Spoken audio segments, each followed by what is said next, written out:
Welcome to Co-op Mode, round 128. This is the official video game podcast of Secret Friends Unite. I am one of your hosts, Todd Oxtra, from beautiful Sauvage, Minnesota, with a dusting of snow on the ground. Joined by the Canadian Mark Carabin. He's in the middle of a twister. He might be going to Oz. He might be sucked up by a typhoon by Namor and Arthur Curry. We don't know. Mark, how are you doing? I'm pretty good. Yeah, it is very windy here, but we don't have any snow. I said that today because it was like rain and wind and a little craziness, but still no snow. So I'll take that while I can get it. Very, very good.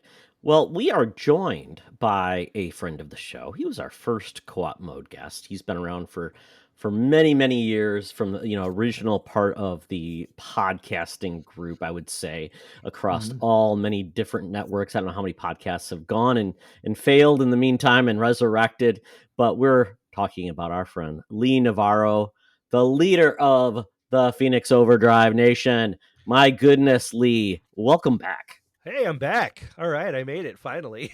After how many attempts at me coming back on this show? I mean, that was a long time coming, but thank you. I appreciate it. I'm so glad to be back on the show with you, gentlemen. This is exciting for me to always be on here with you guys. Always good to chat it up with some fellow awesome nerds as yourself. So yeah, I'm excited. Lee, the PC impresario. He is the man that if there's a new PC gaming peripheral monitor, GPU, Lee is always the first to know and always the first to tell you he needs to upgrade his PC. So, Yeah. and if you have any questions about PCs, what to do, Lee's the man for you. I've tempered myself on the upgrade path lately, so I've kept it nice and cool. The only thing I've upgraded is I bought myself a GPU bracket so that my GPU doesn't fall off my computer. However, turns out my case may not actually fit well with it. So I was just talking to the wife about it. It looks Need like a I'll be new getting a new case. case. Of course. Your your GPU peg leg isn't. I think I have mine right here. Actually, I do have mine right here. Yeah, I never used it because I think it's good. It's a 4070. But yeah, that's what it is, Mark. When you get a PC GPU peg leg, you put in there to prop it up. Because those things are Mine hefty is this beasts. whole entire piece that spans the length of the GPU, and of course, because I'm that guy, it has RGB on it. So Of course, why not? of Why the course, hell of not? course, Has of to. course. Yeah. Has to. Well, very good. So, Lee, you know what? Thank you for joining us. Your passion is, Extra Life. You guys had a huge event. Yes. Many of the podcasting gaming community royalty join you. That event, and I know it's still, Extra Life doesn't end with that one day. So, I don't know if you want to give us an update where things are at with Extra Life and how people can participate. Yes, absolutely. So, yeah, we held our event this past November. It was on November 4th, um, my birthday. So that was a lovely day to spend it. Birthday Same with you. twinsies here. Birthday Yep. twin, my birthday twin over here, Yeah. Mark Carabin. Overall, we had a fairly successful Extra Life Game Day this year.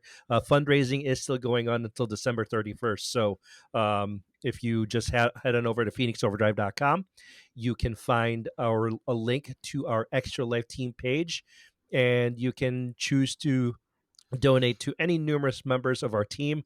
We are currently sitting at $21,000, a little bit over $21,000 raised, which is halfway to our goal of 40,000. So we're hoping to just get as much as we can before the end of the year, because every dollar counts. We are so grateful and so appreciative of everybody who supported us and who has been there with us from start to finish. And I just want to say thank you to everybody who has given us the time of day to either fundraise or even just spread the word. It's always a fantastic cause. It's something that, as you alluded to, Todd, I am very passionate about it, and it means a lot that we have people from all over just coming to us to spend a literal whole day playing video games, fundraising, just the camaraderie and the friendship, all of it. It's just so meaningful. So we're hoping to expand as the years go on, and hopefully one of these years, you gentlemen can come down and join us and be a part of it all. uh Hint hint, nudge nudge, this coming year will be our 10th anniversary as Phoenix Wow. Overdrive. So I can't believe it. I said we started off in a Ramada in 2014. I'm sorry, in 2013 as a different team. 2014 we became Phoenix Overdrive officially, and I remember our first year was playing at our local hospital in their senior rehabilitation center. Um, we were happy to reach what, maybe $1,500, I believe, that first year, and here we are, well over Wow. $21,000 raised, and officially in our 9 years of existence so far, we have raised over $100,000 for Children's Miracle Network hospitals all over.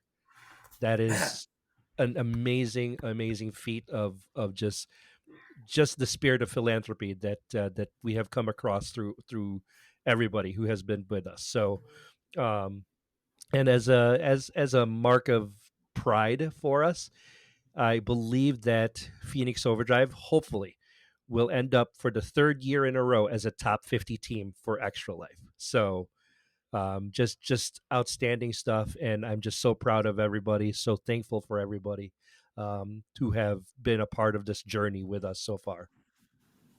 wow. Lee, not to brag, but in my 2 years that I actually did something, because unfortunately it falls when my son's birthday is and everything Yeah, like that. I raised about $250 over 2 years. I mean, I know that's just humble brag right there, and I think listen, Mark was live streaming from a tattoo he parlor. was, Yeah, he Yes, yeah. did, I got my Jedi tattoo one year. That's 2 years ago, I yeah, guess. Yeah. yeah. He yeah. put content that he normally saved for his OnlyFans, and he just gave it to you guys for free. I mean, come on. I remember there were a No, couple it's people that tuned in. It was just like, oh, you're not in like immense pain. I'm out of here. Like, come on. more We I'll pain. weren't pretend taking I'm any hurting if you suggestions, donate Mark. $20. Yeah, No Yeah. pain, no gain, Mark. No pain, no gain. that's Yeah, it. Let's go. yeah. You know what? If you want to put it out there, Mark, my face would look really good, like on your shoulder, maybe, or it's a tramp stamp. There we go. Hey, That's what there you go. I'm just thinking across my entire back, Ooh, that would be very just good. full on. Yeah, Yeah, yeah. Loren would Or maybe would Mark would and I love can the get twin thumbs up. twin tattoos of some type. very good. There Yeah, we go. I like Birthday that. buddy I like that. tattoos. Yeah. Well, I very sadly do good. not have a tattoo yet because I did, one of those things that it just never occurred to me. But one of these days, Never I too think one of late. these days, Never too Birthday late. buddy live stream tattoo. yeah. Think so. Yeah. Think so. You guys like can like spiritually hold each other's hands while you're tears of joy runs down your face. Or we can just I do it like it. here live. We Oh, got a that's There couple you true. go. tattoo Yeah. parlors here. That's true.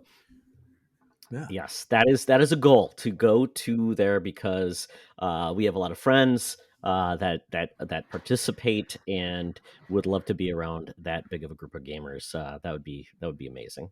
Yes, Yep. absolutely. No, it's Yeah, it's such a great event to put together, and just like I said, just to see the camaraderie and the foolishness that occurs over the 24 hours. This year we had our event coordinator Tyler put together a mini Mario Party live uh, event, basically, where our participants actually did actual challenges throughout the course of the day, ending in That's a amazing. time trial on carts in the track that was located above the rec gym that we were located in. Oh my So there goodness. was a time That's amazing. trial. I love That's that. so awesome. It was a ton of fun, let me tell you. Well, that's awesome. Well, once again, Lee will plug, but it's phoenixoverdrive.com. Check it out there for Extra Life. You can join the team if you want to as well. That's a big part of it too. So your donations go to that team, so contributes. That's what I've done in the past. I've been part of the team, and now that I got a better PC, I can actually do some streaming. So I should There probably you do go. that. I just don't know if people want to watch me play, but you know what? Maybe I should. If they Hey, you don't never know. support me, I will stream. Maybe that's the more effective use of my pay, lack of gaming pay talent. Todd to stop streaming. Exactly. And Last end the time it did pain. Is not that go what you're very asking well. them to do? End the Yeah, pain. exactly. Yeah, it's Yeah. it's like That's it. yeah, it's it, Perfect. So with that, now it's time to thank our Patreons. These are the folks that make our podcasting network happen. It's been a lot of fun. Mark had an awesome interview with Timothy Zahn. That's great content that I believe is available now. So Yeah. check that out if you like that. And we just did record a more new episode of Spinnerack, and Charlie's just chugging out all those shows that he loves to talk with people. So check out his stuff as well. But those folks who support us is Corey and HD, John Sedorf, the Phoenix Sisters cosplay, and Brendan Myers for Friends with Benefits. And Mark, we've got a new person that I think you should Yep. talk about as a patron. Asian Sith Mistress. I just interviewed her on Holocron Chronicles, and she messaged me immediately after the show, and said, "Where can I go to support the network?" And I said, "That's not necessary." As like a guest, I'm not getting guests to try to get Patreon supporters or some kind of thing. She's like, no, let's go. And so she jumped on as a new Patreon supporter, and we very much appreciate that. So Asian Sith Mistress, I'm hoping you're checking out some of the other shows. Thank you so much. If anyone has not yet listened to her episode of Holocron Chronicles, we talked about the finale of Ahsoka. We talked about a bunch of other stuff, her entry into Star Wars and different Star Wars news and that kind of stuff. And she does some amazing cosplay content. Her Fennec Shand, her second sister, are just like the suits that she has are top tier. And for any fans of Ahsoka, she's going to be doing a lightsaber giveaway that I don't want anyone to win because I want to win that. So I shouldn't be telling you about it right now.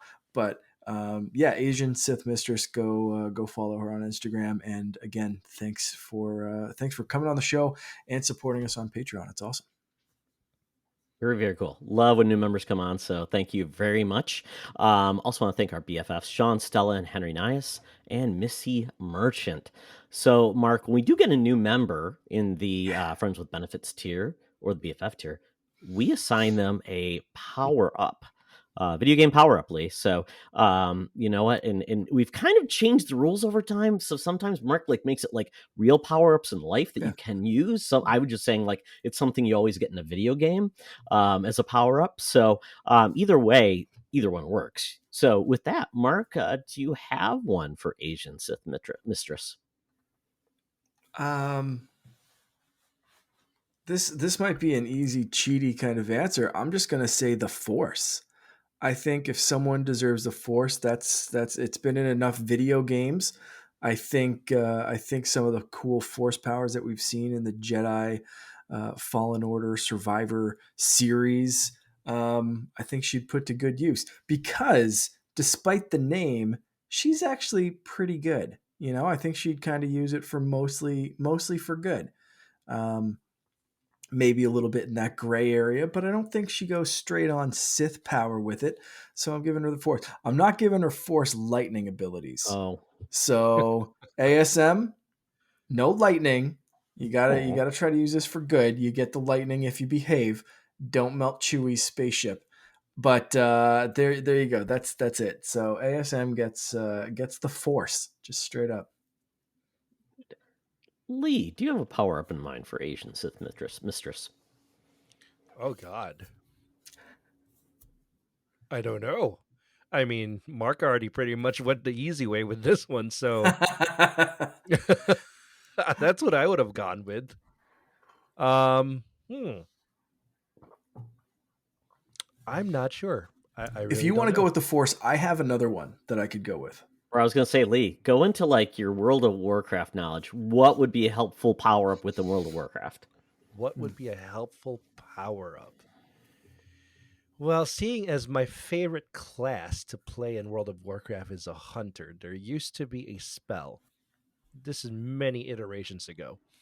It was called Bestial Wrath, where you were able to kind of go in a rage, get enraged, and both you and your pet would actually grow big and red, kind of like a Sith, almost like a Darth Maul type of thing. So Hmm. you know what, good call, Todd. I'll go with that one. And basically, it increases your ability to deliver damage throughout 18 seconds.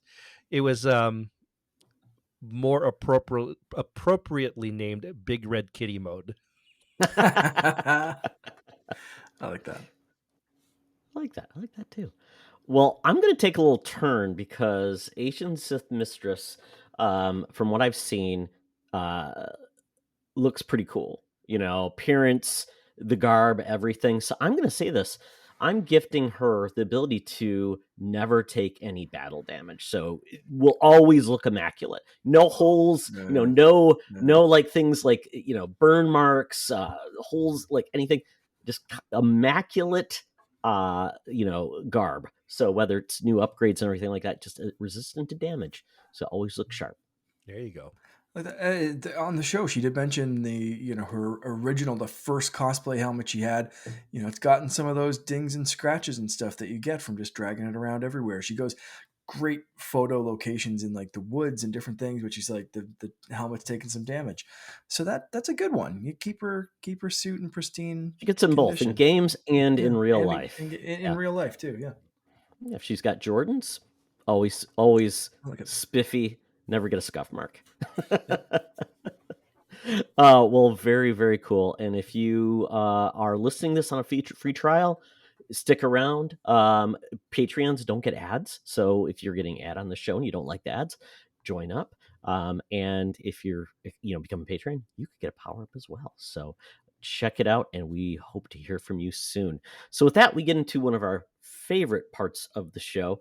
This one I made a little bit easy, but apparently not so easy because some people didn't know what to pick. So I picked game environments, call it game settings, whatever you want to call it. And it's basically, you know, we all know about video games. They always have like those evergreen levels types. So it's like your fire lava level, your water level, you know, underwater level, and your ice level. You know, there's others too: desert, jungle, space. There's other ones, caverns, whatever you want to call it. So I picked these because some people love them, some people despise them. I mean, there's some infamous ones based on, like, you know, the ability to traverse, survive it, and then some games just basically say, you know, we're not going to punish you. And some games they just love the punishment aspect of it. Like in some games, for some reason, characters just die when they go in water. I don't know. They can't swim, they can't float. I just always found Hmm. that annoying. I'm not sure why. Or you go into something but you take damage versus being able to swim. So that was what I picked. So I picked the fire lava level, water level, and ice level. And Mark, do you want to just say, like, we'll start with our members in the group, if you want to go with that Yeah. one. Absolutely, yeah. So the one that you mentioned before, um, the answered by not answering. We've got Slosh Ritter in the Discord chat saying each one depends on the game and implementation. So I don't know. I don't even know. So we're gonna say, all right, that's fair because it does really depend on the game, and I'm having a little struggle with that internally. So I'm picking up what you're throwing down. But the one that did answer, we've got Brendan Myers, aka the Winter Gamer, buying ice levels because I love the challenge of ice, renting water levels because they always seem to be easy for me, including the water temple in Ocarina of Time. Listen, Brennan, Humble brag. I don't even hear it from you anymore right now. I'm just joking. I love you, bud. And return fire/lava stages just because it means automatic death, which is usually, yeah, that's fair. All right. Lee, you're our guest. So what will you buy and what will you return and what will you rent? I'm gonna have to agree with Brendan Myers here, just because I do enjoy ice levels a little bit more. If I could think of like any ice level, like let's go back to my favorite game, World of Warcraft. I absolutely enjoyed Northrend, the Wrath of the Lich King expansion, because it was just all set in the northern part of the world, Azeroth. Just a lot of my favorite fights were in there. So that ice level, if you want to call it that, it was just such a wonderful expansion. Rent, I would definitely agree with him as well as about water level, just because they're I don't want to say they're easy, but they're manageable to endure. If I think about Mario, I you're able to kind of float around and um, I don't want to say always be able to avoid whatever traps there are, but it works out well for the player. And fire lava levels, get out of here with those. I hate them with a passion. I really do. It's just not fun, especially when you have to jump around and try to avoid dropping into the fire. Some games allow you to take damage into fire, but Mm. others it's an insta death, and I just nope, nope, I'm out of here. Right. All right. Okay. We'll take it. Yeah, I totally get it. Because I was thinking, Mhm. like when you mentioned the ice level, I just thought, I don't know if WoW has like environmental like hazards It or if does. it's just the environment that's There's cooler. definitely environmental hazards. Like Okay.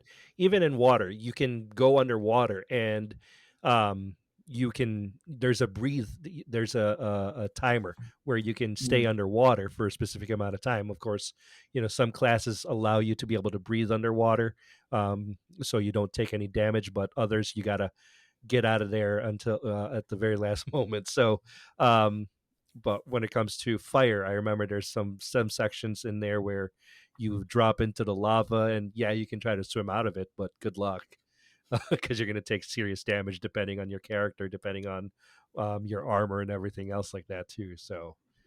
Yeah, no, I still don't like fire or lava levels at in anything. I agree. Lava sucks. Well, in real life. Mark, what are your picks?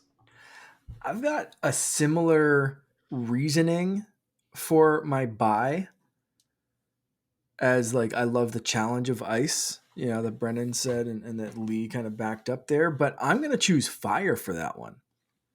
I always like what fire and lava stages bring in terms of a challenge.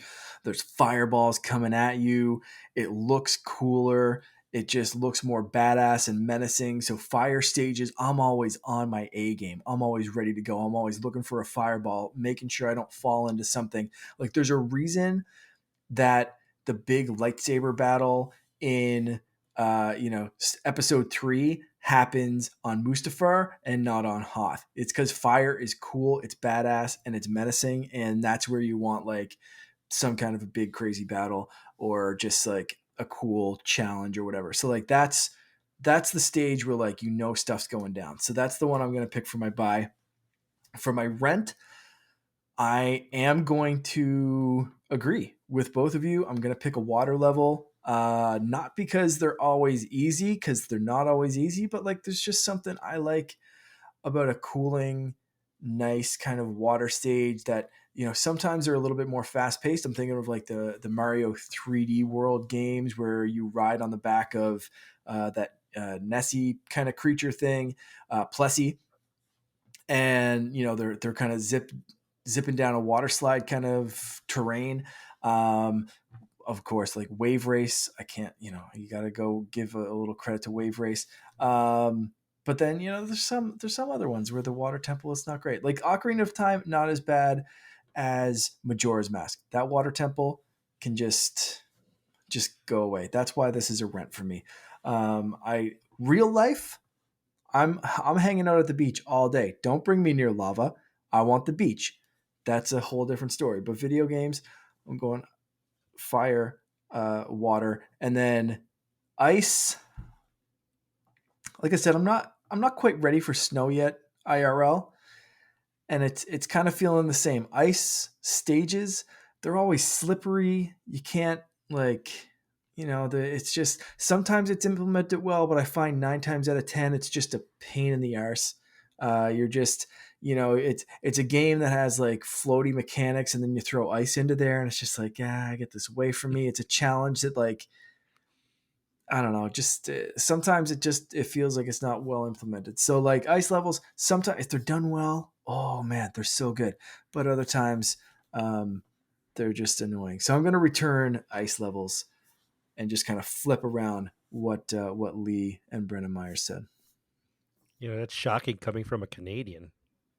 So Yeah.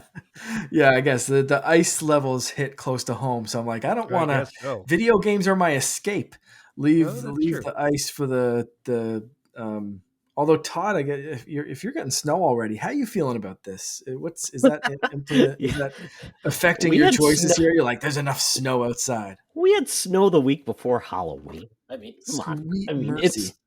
I know it's fantastic. Yeah, I almost fell on my chair because I was thinking about that. It was so bad. But, I'm like taking Schloss's viewpoint, but I will actually commit because Okay. I'll explain myself because it all depends on Call him out. implementation. So, um, fire, lava, I will buy. To your point, Mark, I think can be fun, and I've never felt like it's really inhibited my style of play. Like it hasn't been like, oh, this cheated or something like that. So the only game I think that changed my viewpoint on environmental areas was Breath of the Wild / Tears of the Kingdom, because Right. in the fire lava world, you die because of just the heat. So Mhm. that drives me nuts. But in the other term, it can kill you because you're too cold. The water one was just kind of like it really didn't do much to you. So that's where I was like, oh, water had the least impact in that game. But those extreme elements just made me want to kill somebody because I didn't have the right armor or something. Made it like unenjoyable at that point, you know. But I also liked, but if you are well equipped, it was actually fun. I like the fire. I like the heat when I'm in a game, not in real life. I'm a creature of habit. I live in Minnesota because I like it cold. So, but in this way, I do enjoy like I always think of Mario with fire, the fireballs that come up. I always enjoy it. They never annoy me. So I'm buying the lava fire levels. I am renting water with one caveat. I hate when you run out of air. I hate that with water levels, and also 3D traversal in water it can be horrible. It can if it's done horribly wrong, it's painful.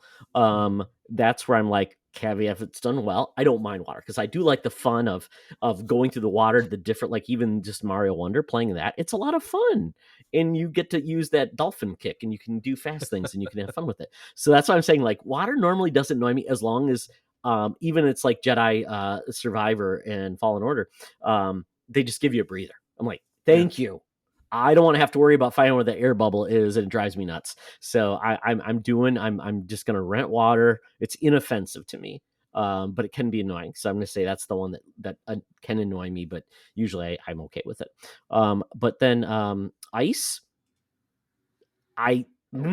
yes. I mean, I even put a picture of Crash Bandicoot because I remember those ice levels, like impossible to control, totally frustrating. So many deaths caused because of bad traction. I mean, come on, Crash, get some Goodyear tires on your feet.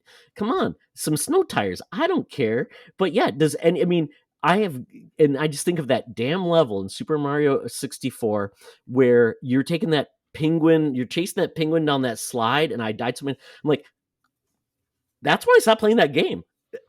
It's the worst thing in the world. I hated that so much. And like I said, I hate freezing to death in Breath of the Wild and Tears of the Kingdom until you get the right thing or eat all the food. It's tiresome. Ice is tiresome, you know. I get that. I get that. So So there you Todd Understandable. and I go. agreed for once. I think Yeah. so. Was that across the Holy. board? Yeah. There you go. It's a rare Wow. occurrence. My All it goodness. took was for We me to come we on the show. That's it. you know what? If this can happen, world peace. We're like a month away. Just that easy. Just that easy. That's all it takes. Well, there you go. Let us know what your buy, rent, or return is. And if you have a suggestion for future topics, let us know because after a while, Mark's going to be like, what is Todd going to pull out of his hat? And it'll probably be worse next time. So, with that, we're going to talk about what we're actually gaming. So, Lee, I know you were telling me, Extra Life is still, you haven't been able to reassemble the battle station. You have like Right. a 40, is it a 49-inch monitor on one level? And then you've Yes. got another monitor above it. It's just too much. My ADHD could not handle that. I need real world. But with that, when you are gaming, is there anything new? I mean, you back at World of Warcraft? I mean, what's the new? You know, prior, well, before Extra Life, really, and actually during Extra Life, one of the games that I really started to get into was Starfield. Oh, It's just such a treat to play that on my rig. I really did enjoy it. I don't experience like what I mean. I experience it in a way that is fun for me. So people who complain about some of the settings or whatever, I ignored it, and I just enjoyed the hell out of it. Um, During Extra Life, I for some reason really played a lot of Flight Simulator. It was just so much fun to just play, and one of the things that I did was try to fly around to like where people live, so coming out of the an airport close by. Just that, or there was the Top Gun DLC stuff that was going on in there, so I was flying the experimental jet that was in Top Gun. So that was fun to play, that was fun to use in flight sim. And because I do have my own the throttle and the joystick, so it's so much more immersive, especially on that 49-inch monitor. So definitely, yeah, definitely those were my top two that I really invested a lot of time into, as leading up to Extra Life. And unfortunately, like you mentioned, I haven't had a chance to put my battle station back together because life in general just taking over, and not really focusing on that. But yeah, that's it's probably going to be something I'll, after I get my desk back together, I'll definitely be hopping back onto those two games at least, and into the new year. And depending on and Diablo 4 was another one too that I was getting into, because it's a game my wife and I like to play together. She also has cousins who, that's the four of us. That's what we play together. So we enjoyed that as well. So yeah, that's those are pretty much my three that I've been dabbling into. Um, might probably just jump right back into World of Warcraft again because I can't ever get away from it. It's it's like that mistress that you just have to keep coming back to over and oh over my and over. goodness! Don't tell your wife. Listen, she knows about my mistresses here being my gaming rig, and World of Warcraft. She's also an addict just like me. Yeah, that's a We're that. we're, we're WoW addicts. That works. Can't ever stop. Did the Avatar content come up for Flight Simulator, where you could fly the or no, it was Dune, right? Was it Dune, I where you could don't fly the know. copter within Dune? I don't recall seeing that, but it may have been. I played Flight Sim through Game Pass, so I don't necessarily, I didn't Oh, necessarily get all the gotcha. Yeah. DLCs and everything. But the only DLC I really got into was the Top Gun one, just because I really wanted to fly that experimental jet that he flew in the movie. Oh yeah, That's a it's ton of in. fun. Yeah, the Dune expansion was announced. You're flying around Arrakis in Okay, the God, what is that little thing that called that little flycopter? I think it's yeah, what it's called. It's a the cool vehicle, and you can see like the worms, and you can yeah. go in. And I mean, I love the fact that Microsoft could expand that and just say Hmm. any world that Microsoft has a game within, like Gears of War, Halo, you can fly a vehicle around it in Flight Simulator. That would be pretty cool. I love it. I Very. love it. It's a ton of fun. Really, if you, especially like I said, playing it in with a big 49-inch monitor right in front of me, this curved monitor, it's just so much fun. Hmm. Well, that Awesome. expansion released on November 3rd, 2023. So when you do get Cool. back to it, if you want to open up the purse strings, you can pay for that expansion, Lee. I think I will. Since the movie's not coming out until 2024 now, so Right, I mean, exactly. we gotta wait, gotta bide our time. Well, very very cool. Yeah, I mean, I'm not a flight sim guy, but I would love it if that team could take that tech and make a new Crimson Skies. Yeah. Mm. Well, another game that I thought would be I've got to try it out with it is Ace Combat. Oh yeah. Um, you know, I wish I had gotten it when it was on sale in Game Pass. I think it was like $9, but Mm. I didn't have a chance to at that point. But that's definitely another one that I'd love to just try as far as a flight sim. I just love flight sim games. Excuse me, in general. Growing up, I enjoyed the hell out of Simcopter. If you guys remember that, that was a ton of fun to play, Yeah, there especially used when to be a ton, like, aliens invaded. yeah, there was that Apache game, I remember Yes. back in the day, Yep. Army helicopter, there was a bunch of there was a World War II, was it World War One game? Yeah. Uh, with your basically you're taking on the Red Baron and things like that, Mm. so, Yep. yeah, very, very cool. Oh my goodness. It's funny because I've got a lot of one of my cousins and my friend's son are both pilots. So I There you always go. tell them, get into Flight Simulator when you can't get your plane up. Do that. Yeah. You'll have a blast. Oh yeah. Um, Absolutely. yeah, yeah. Well, very, very good, Mark. What have you been Yeah. game, man? I have been playing. So one thing I didn't write here, it's not in the show notes, but I got back into Vampire Survivor, Oh, which is just Such a good amazing. game. I just got it on Switch, so I'm just kind of like doing little sessions here and there and everywhere, which is fantastic. I love it. The new stuff I've been did playing. the story stuff come out? Like, there's like story missions and Yeah, things. there's No. two new DLC missions. But I've been just kind of replaying the base game. I'm gonna grab the DLC.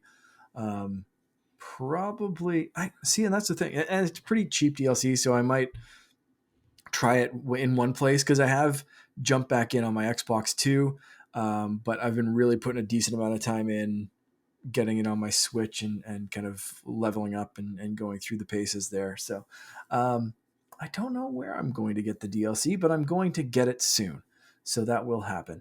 But the other game that I've been playing a lot, the new game I've been playing, is I am an Outright Games ambassador. I was said on this show before, and that affords me some new Outright Games releases every once in a while, which is awesome. And the newest one that I've been playing is the Bluey video game. For any parents who have Disney Plus and young kids, I'm sure you're familiar with Bluey. If you're not, the cartoon is delightful. It is a parenting show that's like masquerading as a kids show. It's phenomenal, and your kids will laugh, but like you'll also just see episodes that you're like, oh, okay, so I'm gonna just feel that today. Okay, cool. Like it's an amazing Australian show about a family of cute blue heeler dogs and their adventures. So the video game is uh, good.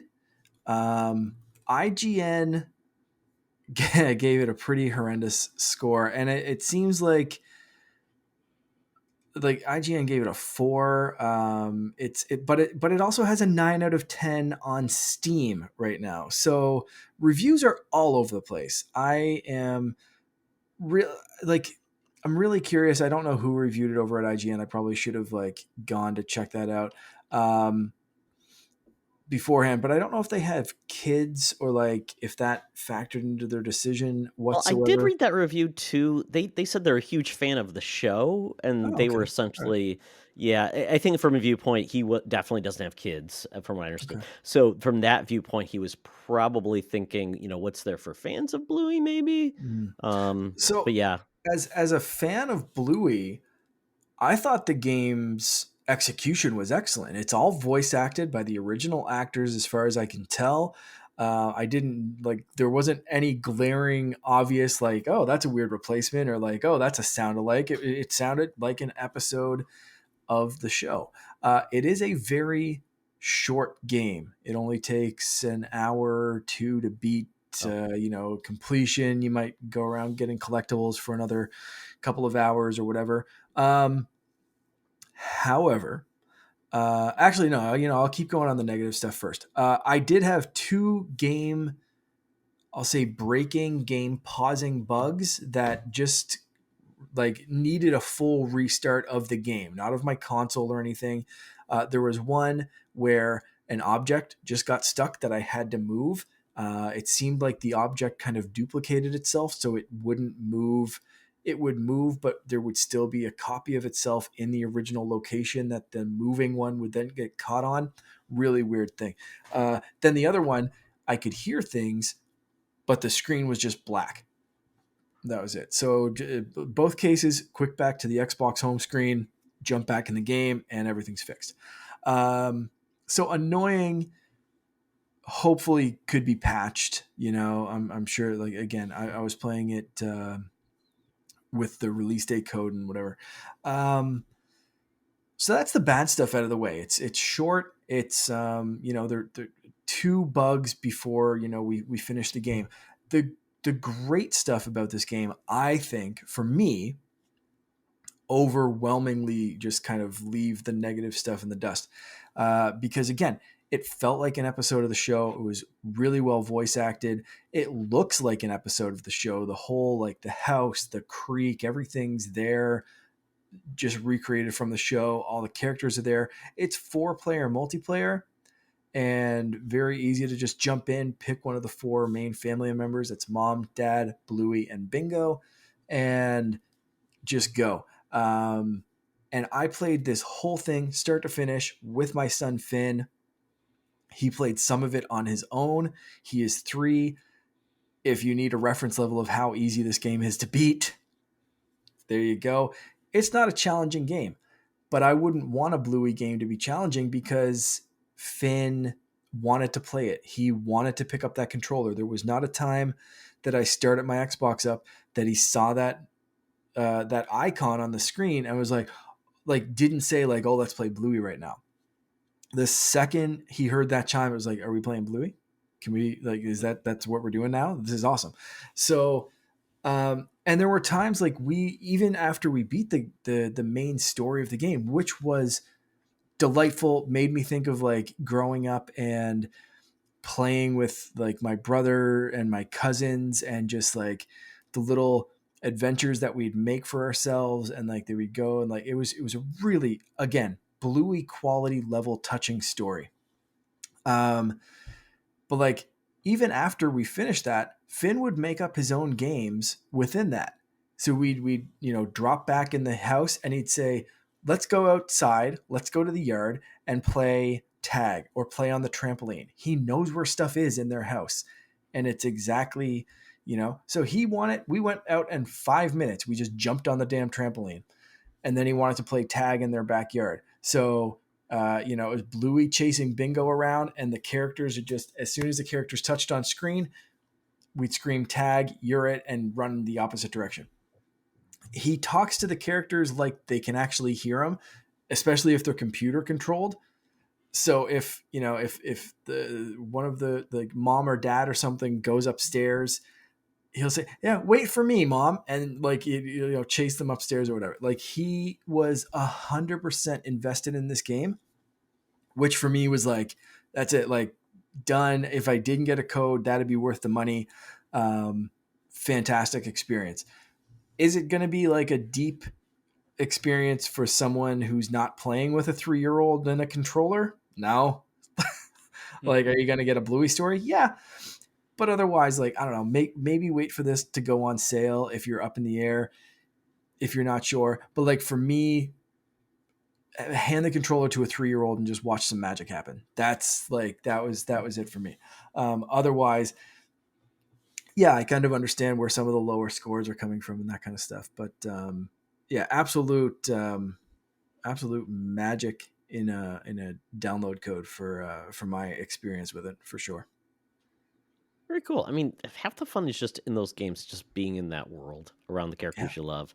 I've played some licensed games that, to be honest, yeah, they're not the best thing in the world, but I mean, is it fun playing in those worlds as those characters? I mean, there's not been many great Teenage Mutant Ninja Turtles games, but I tell you, when you get to play as some of them, they're a lot of fun, and it's worth the Yep. experience. Or Avatar. There's not been a great Avatar: The Last Airbender game, but you know what? I'm hoping, and as long as they keep making them, they'll learn, and it'll be a good time. I mean, even like I hear about they may bring back Simpsons Hit and Run. I mean, I remember just going around Springfield. The game was the best thing in the world, but going to Moe's Tavern or the Quickie Mart, it's awesome. Mm-hmm. Yeah, that's it. It's part of, and the recreation of, again, of the locations and the vibe of the show is spot on in this. Like it just straight up just looks like you're looking at an episode of the show. Like there's there's certain bits that it's like once you control the character, like the opening of the game, it was just like you're controlling the characters. Like holy crap! Like this is just straight up an episode of the show. It was so good. Cool. Mm-hmm.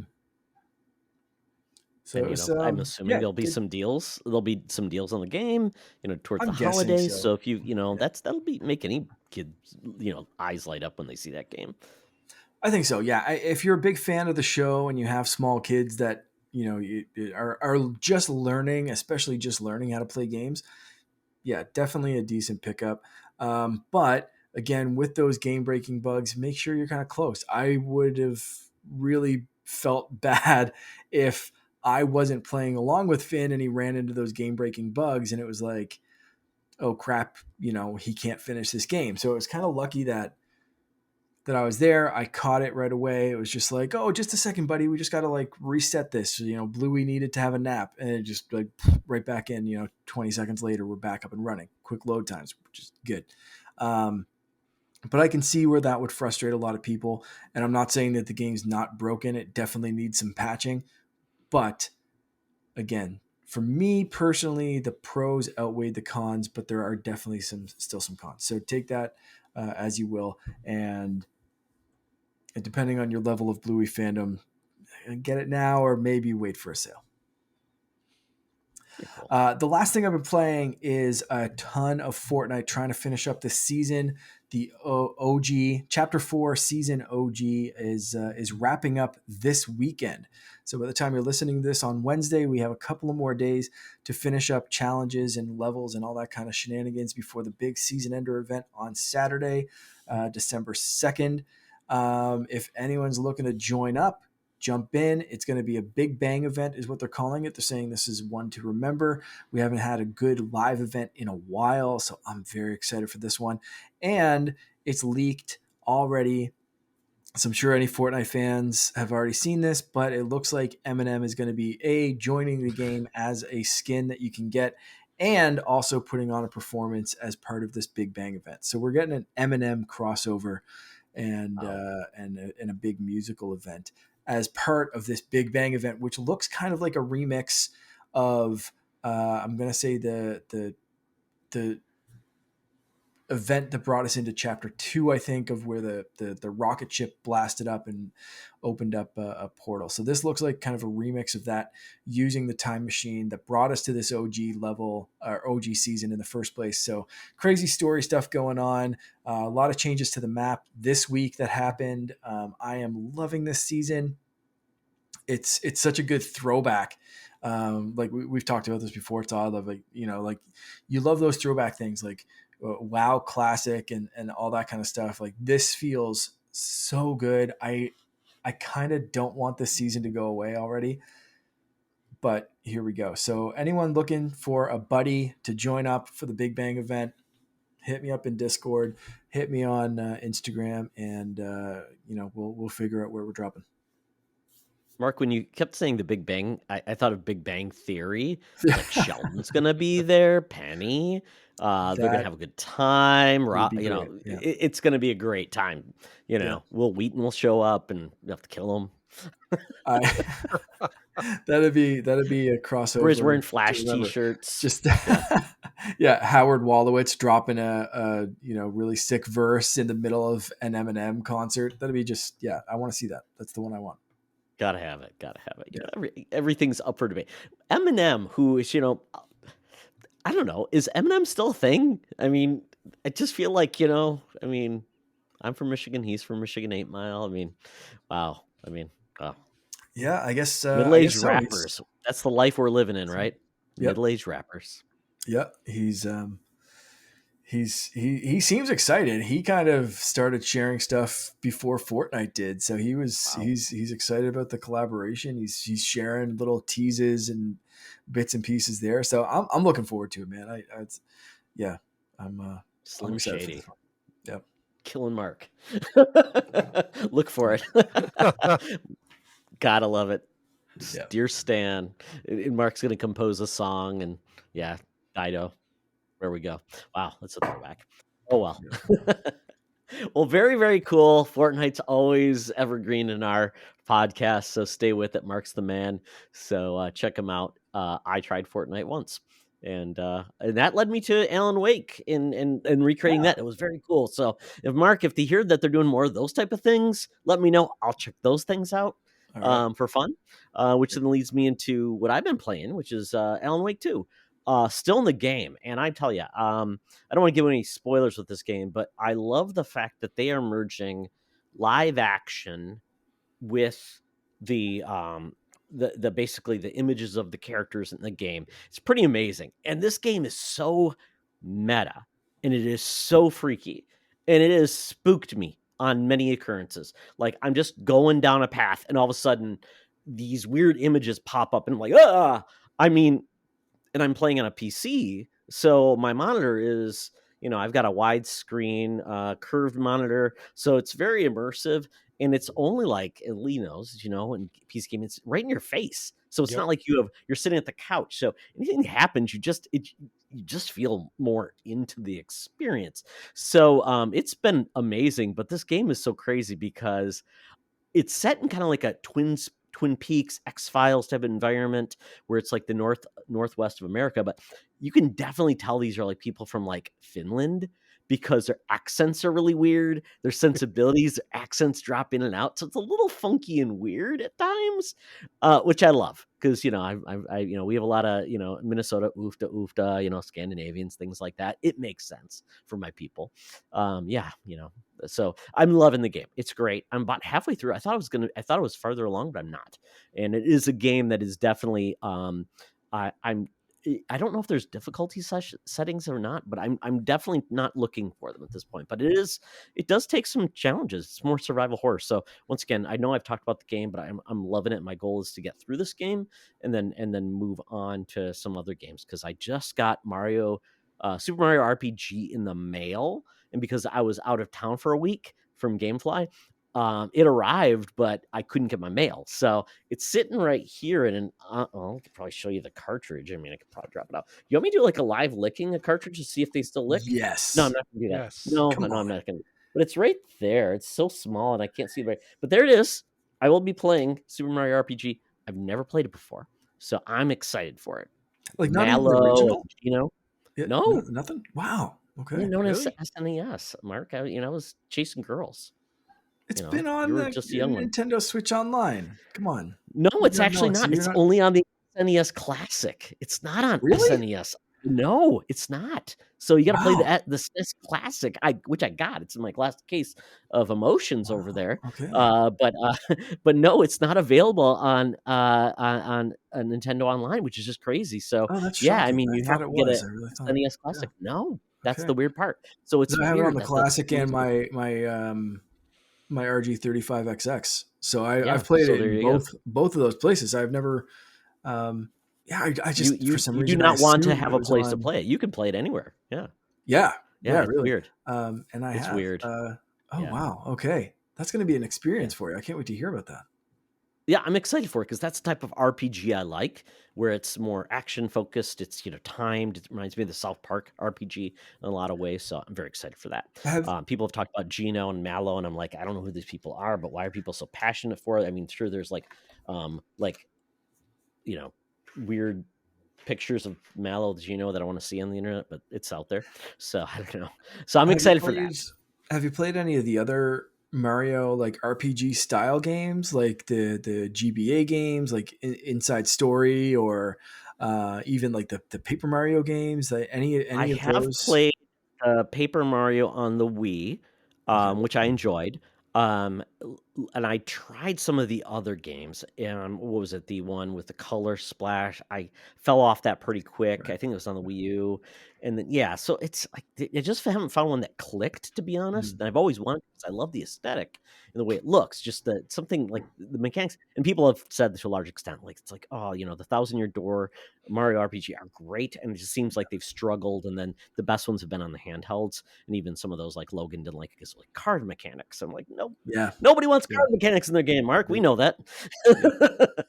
Preach. So there you Preach. go. Yeah, I'm excited for that. So, but the game I did play before I went on vacation was Modern Warfare 3. So Mm. I got it from GameFly. And if you're hearing about this game, it's because the team was only given 18 months to make this game. Everything. The online, the zombies, and also the campaign. And essentially, I think unless you're into it's funny because I'm not sure what people play. I think a lot more people play the campaign than a lot of people think. That's what I mainly play, and I play a little bit of the zombies. I don't really get into the Warzone or anything like that, which I know are hugely popular. So I think the main multiplayer is pretty popular. So I don't want to besmirch that because I didn't play any of that because it's not for me.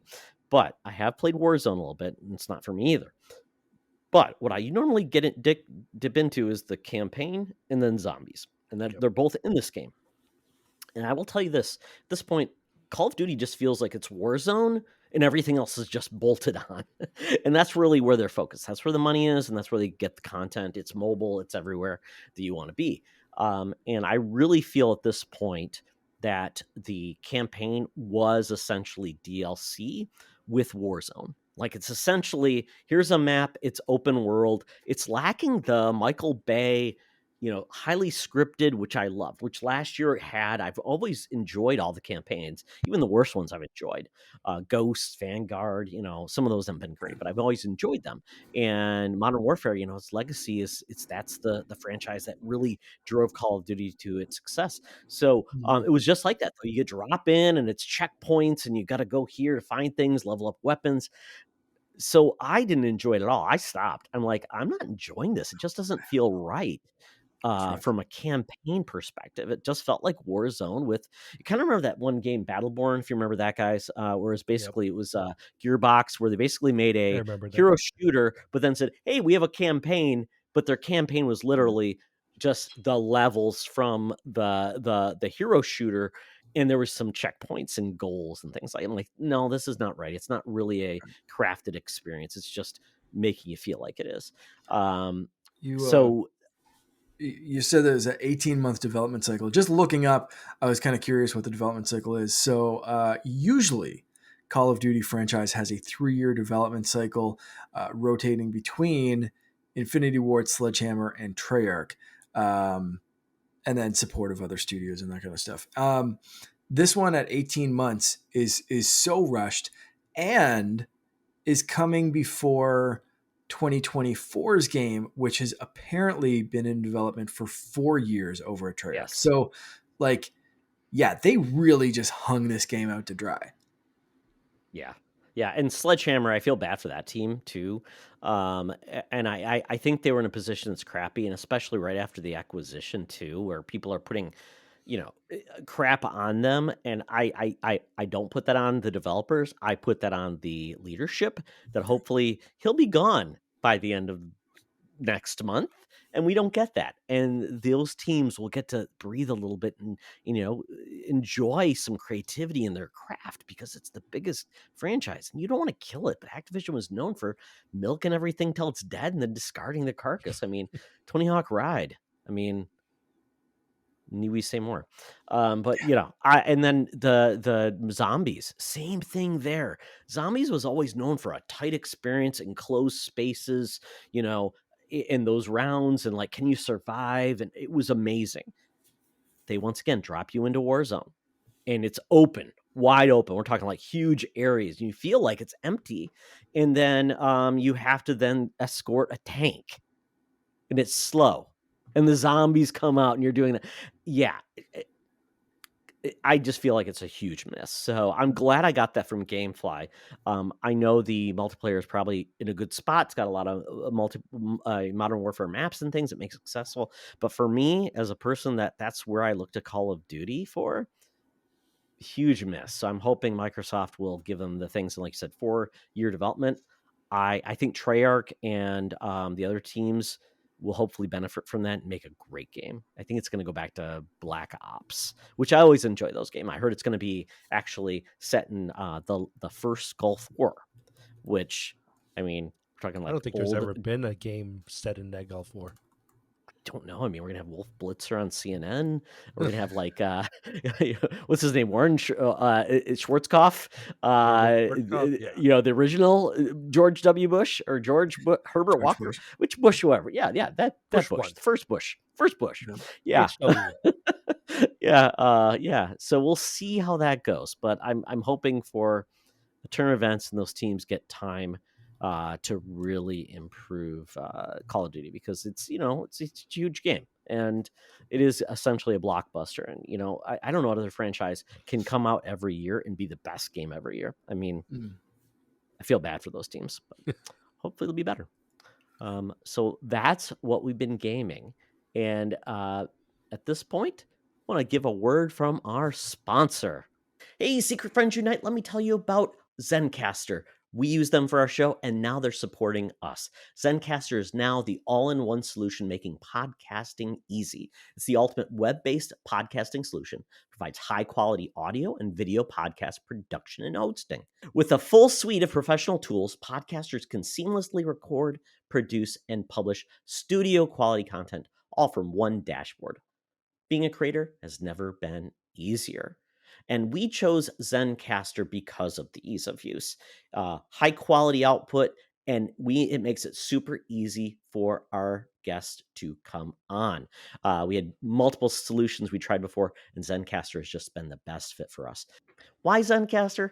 It's now super easy to record a podcast with Zencaster. Log in using your browser and start recording a high quality podcast right away. Record studio quality sounds and up to 4K video with your guests.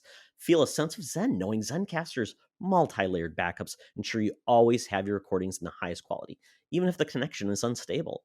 Have you ever worried what you sound like? Zencaster's post production process makes you sound buttery smooth. It automatically removes those ums and ahs in your recording. It removes those awkward pauses in conversation too. Set the right podcast loudness and levels while reducing background noise with a click of a button. So, if you're interested in making an easy, high quality podcast just with the click of a browser button, go to zencaster.com/SFU and use our code SFU, and you'll get 30% off your first month of any Zencaster paid plan.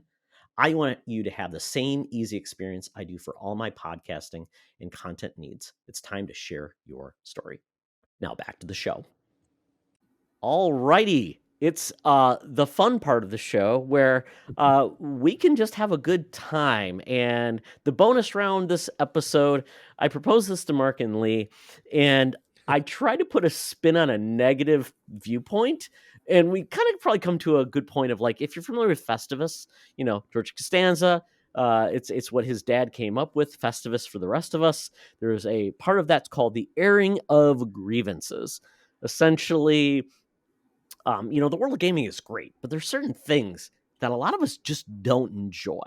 And I think that's the whole point. So I said, what are we not thankful for in the world of gaming? We just came off of Thanksgiving. We're thankful for a lot of people, the wonderful people in our lives, the people we game with, the games we love, and everybody doing positive things in the world. But what are we not thankful for in the world of gaming? So I can kick us off if that helps. And we can go from there. We'll do a little round robin.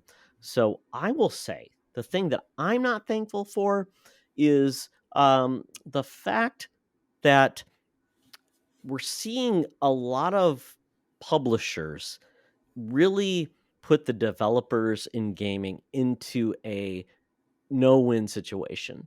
They're basically forcing them to develop their games around nonstop content to basically create a new marketplace. Games as service, live service gaming. And especially teams that have never done it before, that essentially it's a no-win situation, because it's essentially requiring people to stick with a game and only that game and spend a lot of money on it, where previously they only made games that were essentially a single player experience. And so I can really highlight one of those games, and that's Gotham Knights, or not Gotham Knights, Suicide Squad. So that Mhm. is from Yeah. Rocksteady Games, who has only made single player games with Batman, the Arkham Knight series.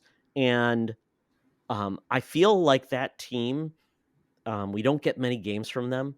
And It's essentially been like almost 7 years since the last game, and I feel like we're not going to get experience from them, and this game is already left dead. And because it's essentially going to be a game that's supposed to live on and on and on, get more content, things you buy, and it's not really focusing on the things that people love in their style of games, which is a great story, great combat mechanics, and it ends. And I feel like that is a recipe for disaster. Studios will be blamed why they didn't work rather than being late to the party and knowing that that's something where very few games can succeed.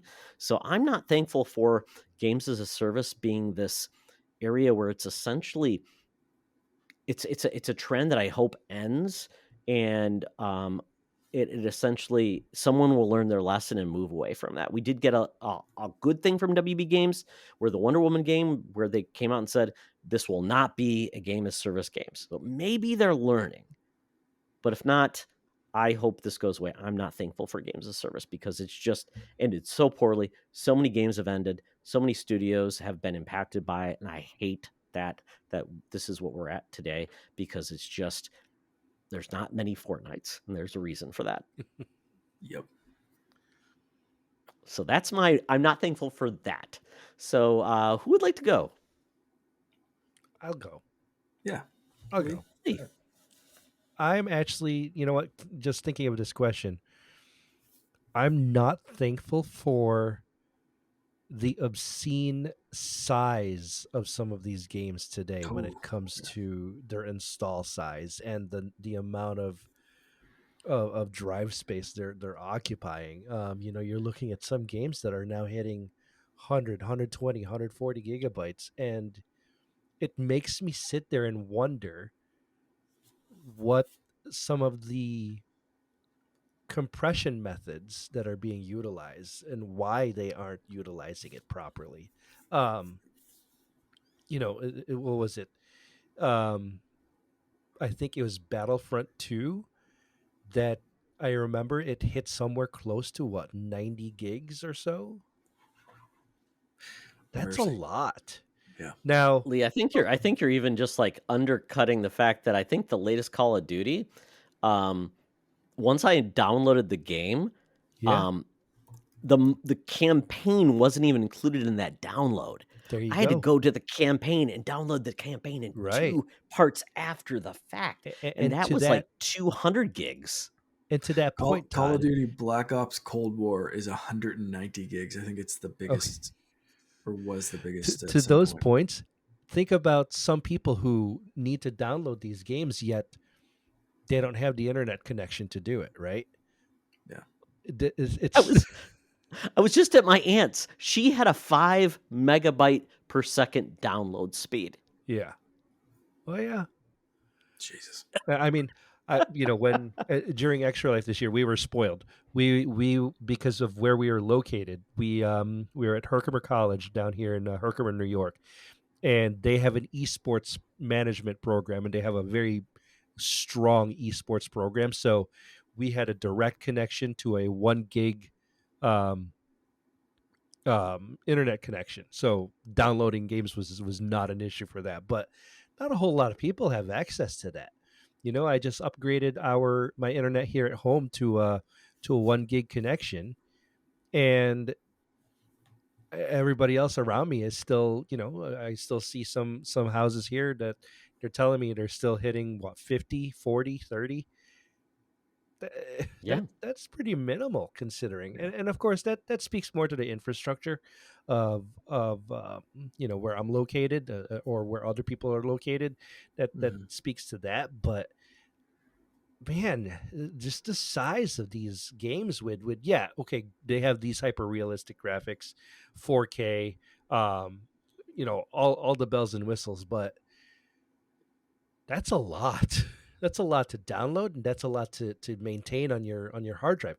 How many people have more than 1 terabyte? You've got a Series S. I mean, those launch at Yeah. 500 gigabytes with Right? probably 300 gigabytes of usable Now, space. Usable. Yeah. now, and this is coming from somebody who has an 8 terabyte space hard drive just for my games, Yeah. and that's because I never want to be able to. I It's your never Steam want to really. library. Yeah, I just don't want to uninstall anything, but that's why I have. That's why I bought an 8 terabyte SSD.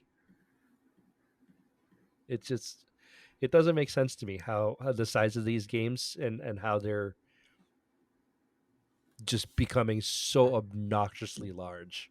Mm. Um, I think that's something that I'm definitely not thankful for. Isn't it amazing that the Switch launched with a 32 gigabyte Right. storage? Right. Right. Right. I mean, that's just amazing. And those a lot of their carts, the game isn't even on it. You have to Yeah. download it. What Exactly. is it? NBA 2K. It's like Yeah. 32 gigs on the cart, or they don't even pay for that. They pay like an 8 gig cart, and then it's like, oh, everything else you got to download. So Yeah. Mm-hmm. it's crazy. It's crazy. Crazy. Oh my Absolutely goodness. crazy. Yes, we. I mean, although I just looked and you can get a 2 terabyte PS5 drive NVMe for $120, but Yep. yeah, yeah, It's not I bad. mean that's just crazy. But then Xbox, you could still have to pay 125 for 1 gig or Yeah. 1 terabyte. So yeah, let's fix this issue. So I think Switches 2 is probably going to have. Okay, quick question: how much storage space will the Switch 2 have? Just really quick, how much do you think? 64. I'm not even joking, man. It's gonna come 64, and they're gonna do the exact same thing. Buy a memory card. Buy a 2 terabyte SSD or Maybe SD? They're gonna maybe need to really. 128, but we're not going there. It's you have to remember they're it's a mobile device. It's Yes. so like Yes. iPhones and stuff, base model. You're thinking about those like what's a base model iPhone now? 128. Is it 128. 128? I Yeah. thought it was still down at Yeah. 64. So maybe No, maybe it's the Switch 128 2 now. will be 128. Okay, all right. So maybe, but like that's an iPhone, right? So I'm still thinking there's going to be a base model 128 or like 64. There might be two models of the Switch that come out. There's like they did with the Wii U. You can get the basic one, or you can get You the can buy deluxe an or whatever SD the card hell it that's was. less than 128 gigabytes these days. And that's well, maybe yeah. That's who knows. But I honestly I think they'll probably do 64, maybe 128. That would be such a Funny. huge mistake on their part. In my opinion, with the prices of SD cards, micro SD cards, particularly in the 256 gigabyte space, that just doesn't Micro make Center any sense. gives those away. I can go to Micro Center and they'll Yeah. give me one right now. I Well, mean, here Yeah. you you go. have Maybe you have Nintendo can flash say, "Can drives. you give us some hard drive space, please?" But You I, have I think they're flash going to drives that play it are off with, maybe you can just take your SD card out of your Switch and put it in this new one. Yeah. Most people are going to be bringing their own SD card that they already have yeah. games on. Well, we're making it easy for you. We have 64 gigabytes of internal memory, and your memory card works. They're going to come up with some stupid way to spin it that sounds like, oh, that's great. And we'll be all like sitting here just like, come on, Nintendo. Where'd you even find those? At the dollar store throwing it away? Like, why are there 232 cards taped together, literally just taped together with masking tape? That's what they're going to be doing in this I love thing. it. But like everyone's going to eat it up, and myself included. So, um, At least you're yeah, I love it. self-aware. I love absolutely, it. yeah, Yeah. No, nobody expects anything from Nintendo. We only can say thank you and may have another one. Thank you. Next. Yeah. Mark, yeah. Mark, what are you unthankful for? I'm going to go on a similar kind of note with with padded or expanding storage needs. I'm gonna go just with padded games in general. And what I mean is just like padded out for time, padded out for content. Games are bigger, more expensive, and with that comes the expectation that's like, oh, every single game has to be an 80-hour experience or a 100-hour experience. And it's like, sometimes I want to turn my brain off and play Bluey for 2 hours. Shut up and take my money. So I don't think games need to be padded. I think the games that are the best possible games are the ones that just tell the story that they need to tell, and then they finish, and sometimes maybe there's some stuff to do afterwards, maybe there's a new game plus. But I hate the padding of games. I'm almost finished with the replaying the original Pokemon game, Fire Red. Well, the remake of the original Pokemon game, and I forgot in those early days how much padding there was and how much extra end game like grinding there was, because for the most part you can play that game straight through, and by the time you hit the gym you're pretty much leveled up enough to take on that gym until you get to the GD Elite 4, and you have to spend 16 extra hours in a cave leveling up your friggin' Pidgey to take on the Elite Four because you're going to get trampled. And it's just like, oh, why do I have to put this much extra time in this game? Just let me finish it. Let me take this thing out back and shoot it in the head and go back to work. Like this, sometimes the game just needs to just do what it's doing. And I expected this on Jedi Survivor this year because I thought it was going to end at a certain point and then it didn't end, and I was like, are they padding out this game? Because I am going to lose my shit if they pad this game out. They ended up not actually padding. They took it in No, different directions, and I thought it still had a very it worked for the satisfying story. story and conclusion and whatever. But that is such a instant turnoff for me. Of like, as soon as I feel like a game's just being padded, I'm doing just, and I'm not talking like going off in like that, oh, look, something shiny, and you go off and do a side quest. That's not the kind of pattern. I'm talking about like, okay, now we have to backtrack right to the start because you forgot to pick up this thing that we need that we've never mentioned until right now. So let's go all the way back there, and you can't fast travel because that system's broken for this mission. Okay, have fun for the next 10 hours doing something stupid and useless. So that's the kind of stuff that I'm talking about here. So I think that needs to go away. I'm okay paying full price for a game that doesn't feel bloated and useless. Assassin's Creed Mirage. That's speaking to you, Mark, right? That's the one. That's There you go. they trimmed the fat. Mirage was just a great kind of like, here's the story we want to tell. We're going to tell it this way, and it's not going to be 260 hours long. Thank the maker. Just yeah, they heard those issues, I think, with Mirage. So I have one more, and if you have another one, please let me know. Mine is I'm unthankful for the fact that my developers are getting older, and I don't know how many games they've got ahead of them. And the fact that games are getting longer, I don't know how many more games I will get out of them. Which would be to the fact that I don't know when we're getting the next Elder Scrolls game. I love Skyrim. It came out in 2013. Mm. It's 2023.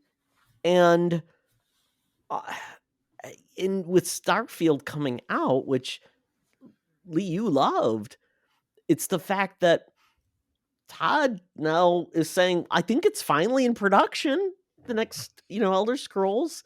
And it just makes me feel like, wow, we just can't go 17 years between series. I mean, so that would just tell me that we probably have to, what can we do to manage, um, I guess, to your point, Mark, breadth of games, size of games, and frequency of releases.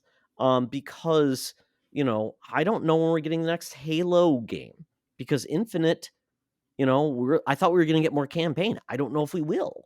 So Hmm. when's the next one? Last Halo game took, I mean, the games are just getting longer in between their cycles to create games. And that's worrisome to me.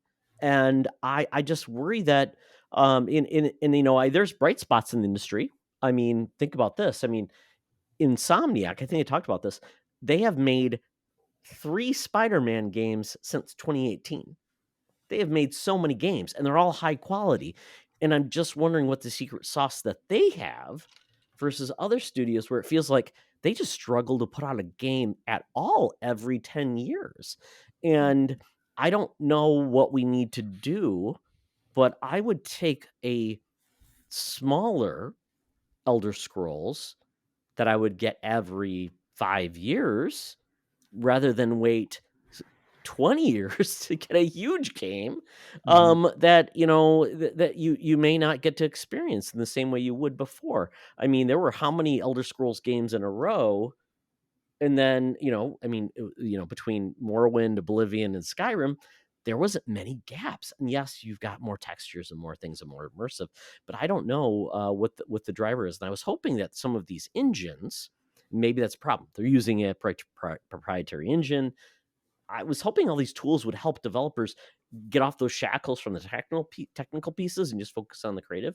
But yeah, I mean, GTA 6 still isn't even out, and that's been on 3 generations of hardware. It's just so frustrating that games are just taking so long to make, and I don't know if it's good for the industry. I mean, Baldur's Gate. You had Baldur's Gate 1, Baldur's Gate 2. How long did it take to get to Baldur's Gate 3? 15 years? And it's a fantastic game. Just too long, though. So I'm hopeful that we are going to get behind that, and we can get smaller experiences that keep us engaged with these wonderful franchises so we don't forget them. But yeah, it's frustrating that they're taking too long. I mean, it's been. I mean, we had Odyssey in 2017. When are we getting a next 3D Mario game? I mean, that's almost 7 years between games.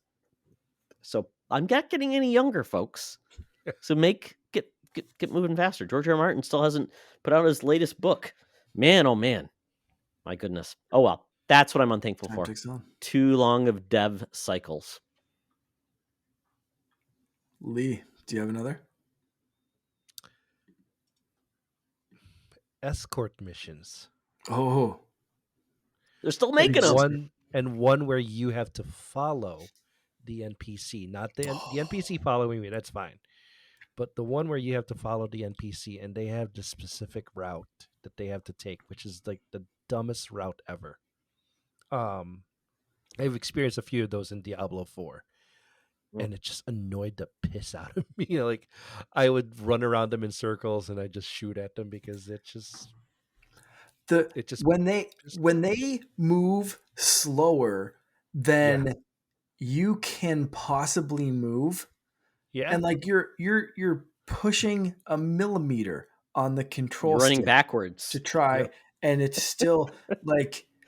You break the game to moonwalk backwards, and you're still outpacing this idiot who's running into a box for 15 minutes that's put 100%. In their path by the same developer. Oh yeah, no, yeah, yep, nope, 100%. That's it. It bothers me to no end, and it just feels like you're waiting for this game. It almost feels like you're looking at a load screen in a sense, right? Because you're waiting for the game to process it, and I just can't sometimes. And to what Todd is saying, like we're getting to that age where we don't have all the time in the world. We don't. Nope. We just let's go. Let's play. Yeah. Cut the fat out. Cut the fat. Yeah. I think that's the general theme of this whole discussion. Cut the fat. Yeah. It seems to be. Yeah.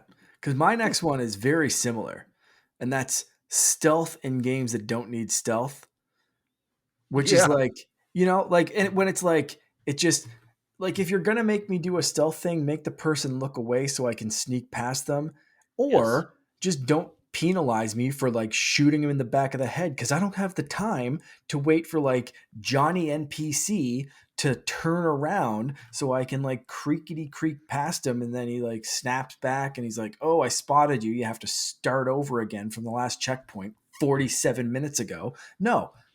Bang, bang, you're dead. I'm going to just plow through the rest of the mission my way and just suck it up. And I hate when they just don't let you do that. It's like, I don't want to be quiet. It just turns into this like long and tedious mission. Yeah, I've got 7 machine guns in my back pocket. I don't want to be quiet today. Just let me play how I want to. If I'm truly a badass, I want to be a badass stealth guy. Don't make me feel like I'm a plotting moron that I've got bells on my. Yeah. What the hell? Guess what? Make me feel cool, guys aren't being stealthy. They're going to chainsaw, flip, kick, destroy everything in their path. I don't need that kind of character to have a Or stealth mission.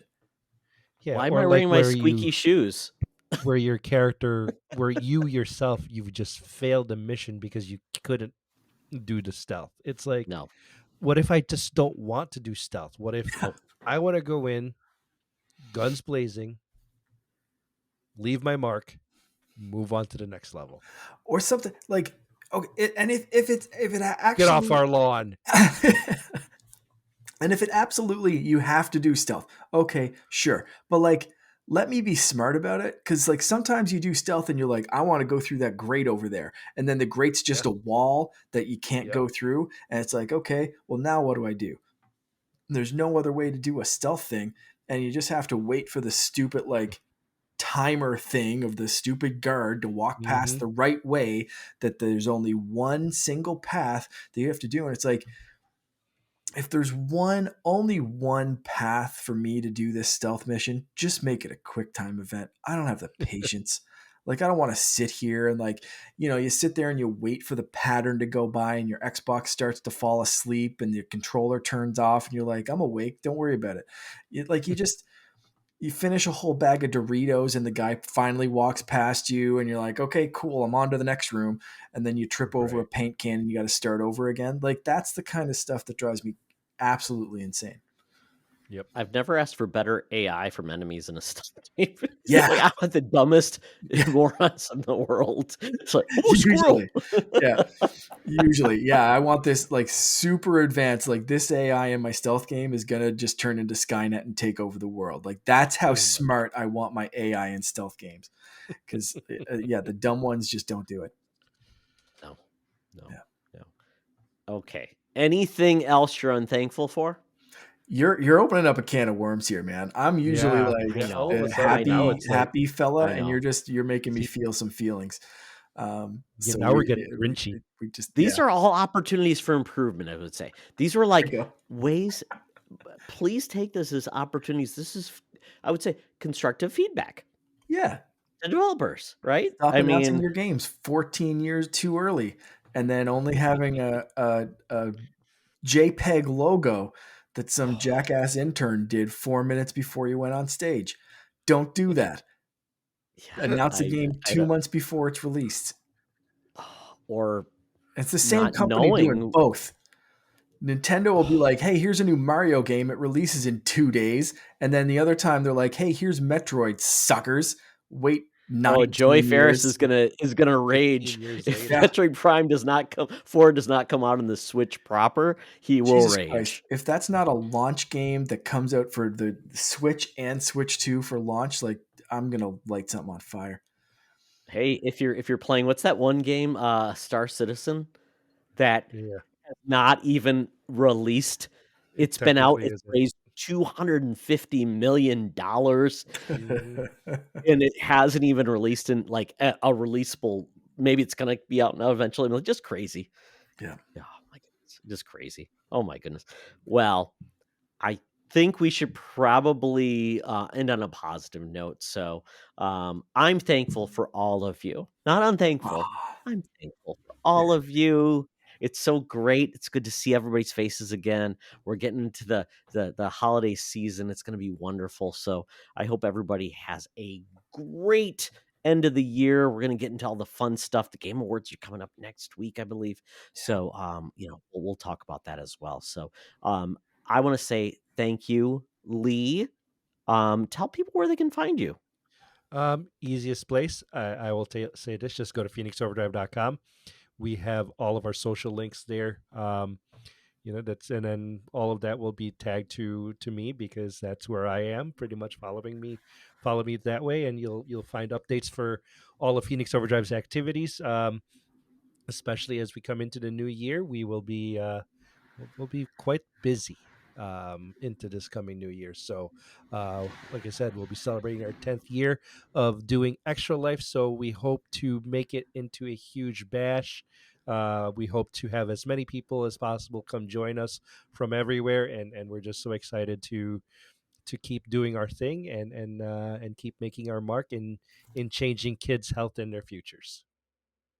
That's awesome. I love it. You guys do awesome stuff. I was watching the feed. It was fantastic. I donated as much as I could Yes. and tried to highlight your efforts, what you guys are doing. So We had a congratulations. fantastic That's time. amazing.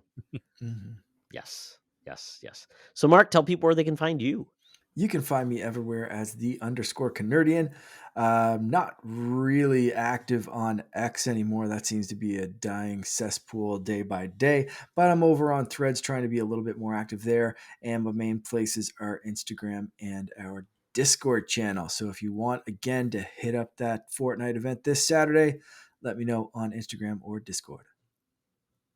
Excellent. And same with Mark. I'm just on X just to keep it, stuff is out there, but primarily I'm on Threads and Instagram as well. Also in our Discord at Toxtra and Secret Friends Unite at, I think it's at secret.friends.unite on Threads. Correct. On Dots, Threads. lots Yep. of dots. Lots. There you go. And at Secret Friends U as well. So you can find us there. Check out everything we do. We're always putting out new content. I hope you enjoy that. And if you want to hear more about certain things or request us to do certain things, let us know. Like we're looking for the next Spinner Rack comic to cover. So if you have one that you want us to cover, let us know. So Lee, Mark, thank you so much. You make my life so much better to talk about video games and share our stories in all our glories. So with that, I want to say, remember, folks, it's always better to game together.